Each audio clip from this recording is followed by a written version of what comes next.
Why do so many married women secretly crave adventures outside their relationships? Is it boredom, loneliness, or something deeper? Something ancient philosophers like the Stoics warned us about centuries ago? Today, we're diving into the shocking truth behind this question, and you might be surprised by what Stoicism reveals about human nature, relationships, and the choices we make. Stick around, because this isn't just about marriage. It's about understanding the core of who we are. Let's get one thing straight. This isn't a video about judging anyone. It's not about pointing fingers or saying who's right or wrong. This is about understanding. Because here's the thing. When we see someone making a choice we don't understand, like a married woman seeking adventure outside her relationship, our first instinct is to judge. But Stoicism teaches us to pause, to ask, what's really going on here? And more importantly, what can we learn from this? So today we're going to explore this topic through the lens of Stoic philosophy. We'll look at human nature, the pursuit of happiness, and why sometimes, even when we have everything we thought we wanted, we still feel like something's missing. Ready? Let's go. Okay, let's start with the obvious question. Why does this happen? Why do some married women, or men for that matter, look for adventures outside their relationships? On the surface, it's easy to say, oh, they're just selfish, or they're bored, or they don't love their partner anymore. But Stoicism pushes us to dig deeper, because here's the truth. Human behavior is rarely that simple. Think about it. When someone chooses to step outside their marriage, it's not just about physical attraction or a fleeting moment of excitement. It's often about something much deeper, a longing for connection, for validation, for a sense of freedom or excitement that they feel is missing in their lives. And this isn't a modern problem. The Stoics talked about this thousands of years ago. They understood that humans are complex creatures, driven by emotions, desires, and a constant search for meaning. So what's really going on here? Well, let's break it down. First, there's the issue of expectations. Many of us go into marriage with this idea that it's going to be this perfect fairy tale relationship. But the reality? Marriage is hard, it's messy, it's full of compromises and sacrifices. And over time, that initial spark can fade. The routines set in, the conversations become predictable, and for some people that can feel suffocating. But here's where Stoicism comes in. The Stoics believe that our happiness doesn't come from external things, not from our partners, not from our relationships, not from anything outside of ourselves. True happiness, they said, comes from within, from our ability to control our thoughts, our emotions, and our reactions to the world around us. So if that's true, why do so many people still look for happiness outside their relationships? Why do they chase after adventures, even when they know it could destroy everything they've built? That's what we're going to explore next. 1. The Stoic perspective on desire and happiness. Let's start with the Stoic view on desire. The Stoics believe that most of our problems come from one thing: wanting what we don't have. Think about it. When we're unhappy in a relationship, it's often because we're focusing on what's missing. Maybe we feel like our partner doesn't appreciate us enough, or we're bored with the routine, or we're craving something new and exciting. But here's the thing. The Stoics would say that this desire for something more, this constant craving, is the root of our suffering. They called this epithymia, which means unhealthy desire. It's the kind of desire that's never satisfied, no matter how much we get. For example, imagine a woman who's married but feels unfulfilled. She might start looking for excitement outside her marriage, maybe through an affair or by chasing after new experiences. But here's the problem. Even if she finds what she's looking for, that excitement won't last. It's like pouring water into a leaky bucket. The more she chases, the emptier she feels. The Stoics would say that the solution isn't to chase after more, it's to change how we think about what we already have. They called this, or inner peace. It's about finding contentment within ourselves, rather than relying on external things to make us happy. So how do we do that? Well, that's where Stoic practices come in. Let's talk about one of the most powerful ones. 2. Negative visualization. Appreciating what you have. Negative visualization is a Stoic exercise where you imagine losing the things you have. Sounds depressing, right? But here's why it works. It helps you appreciate what you already have. Let's say you're in a relationship and you're feeling bored or unappreciated. Instead of focusing on what's missing, try this. Imagine your partner is gone. Imagine waking up one day and they're no longer there. How would you feel? What would you miss about them? This exercise isn't about being morbid, it's about shifting your perspective. When we take things for granted, we stop appreciating them. But when we imagine losing them, we suddenly realize how much they mean to us. For example, there's a story about the Roman philosopher Seneca. He was one of the wealthiest men in Rome, but he practiced negative visualization every day. He would imagine losing his wealth, his status, even his family. And by doing this, he learned to appreciate what he had, rather than constantly craving more. So if you're feeling unfulfilled in your relationship, try this exercise. Imagine your partner is gone. What would you miss? What would you regret not saying or doing? Sometimes the key to happiness isn't getting more. It's appreciating what you already have. 3. The role of external validation. Now let's talk about something that drives a lot of people to seek adventures outside their relationships. The need for external validation. Here's the truth. We all want to feel valued.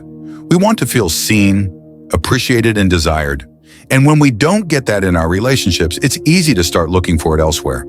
But here's the problem. Relying on external validation is like building your house on sand. It's unstable, because no matter how much praise or attention you get, it's never enough. You'll always want more. The Stoics had a term for this, prosouche, or mindfulness. They believe that true self-worth comes from within. It's about knowing your own value, regardless of what others think. For example, imagine a woman who's married but feels invisible. Her husband doesn't compliment her anymore, and she starts to feel like she's lost her spark. So she starts seeking attention from other men. Maybe she flirts at work, or she joins a dating app. And for a while it feels good. She feels desired again.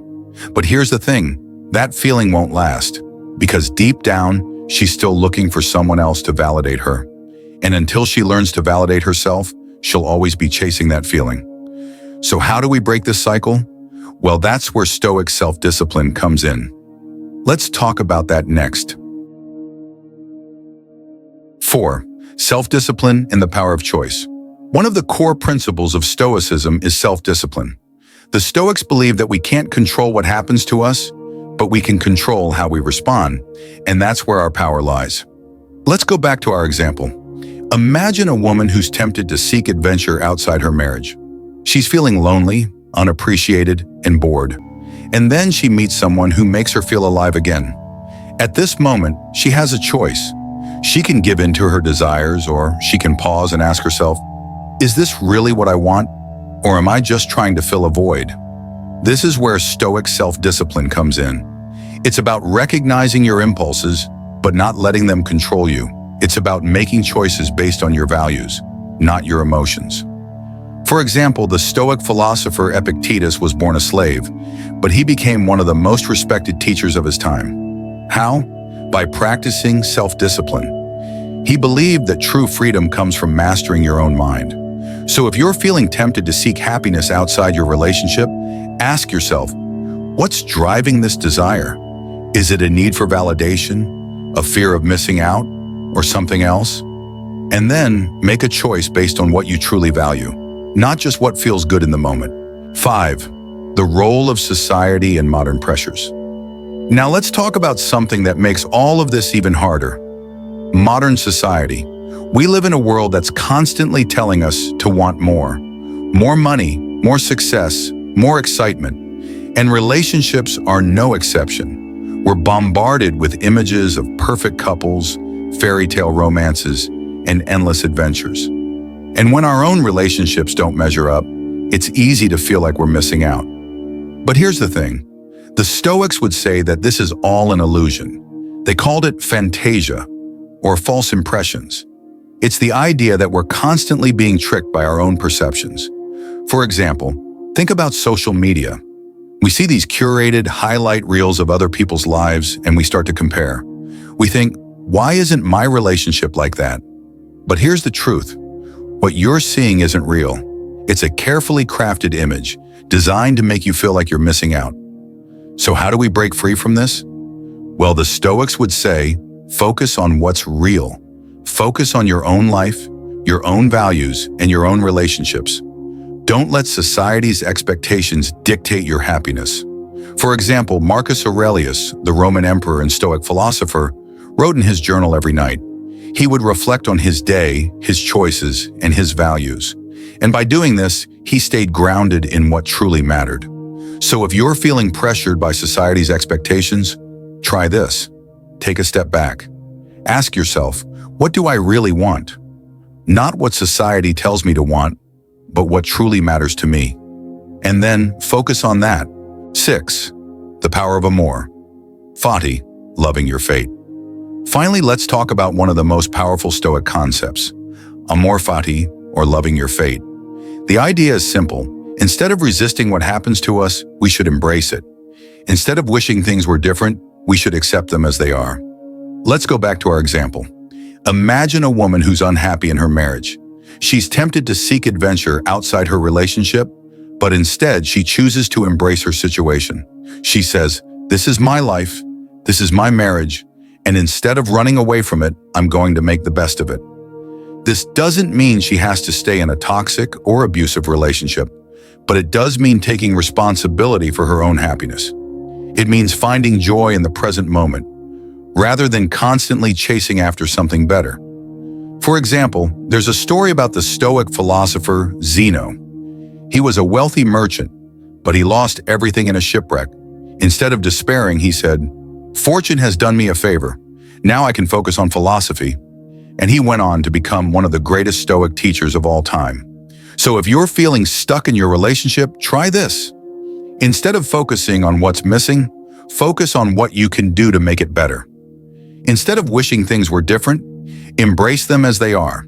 Because when you stop resisting your fate, that's when you'll find true freedom. Here's the hard truth. No relationship can make you happy if you're not happy with yourself first. The Stoics knew this. They understood that the key to a fulfilling life and a fulfilling relationship isn't about finding the perfect partner or chasing after endless adventures. It's about finding peace within yourself, about accepting what you can't control and focusing on what you can.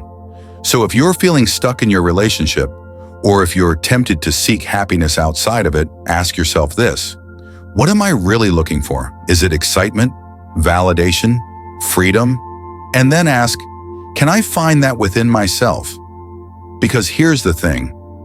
When you stop looking for someone else to complete you, that's when you'll truly be free. At the end of the day, the choices we make, whether it's staying faithful in a marriage or seeking adventure outside of it, come down to one thing: our ability to understand and control our own desires. Stoicism teaches us that we can't control what happens to us, but we can control how we respond. And that's where true power lies. So if you take one thing away from this video, let it be this. Happiness isn't something you find outside of yourself. It's something you create within. And when you understand that, you'll see your relationships and your life in a whole new way. If this video made you think, hit that subscribe button, because understanding ourselves is a journey, and I'll be here to help you every step of the way.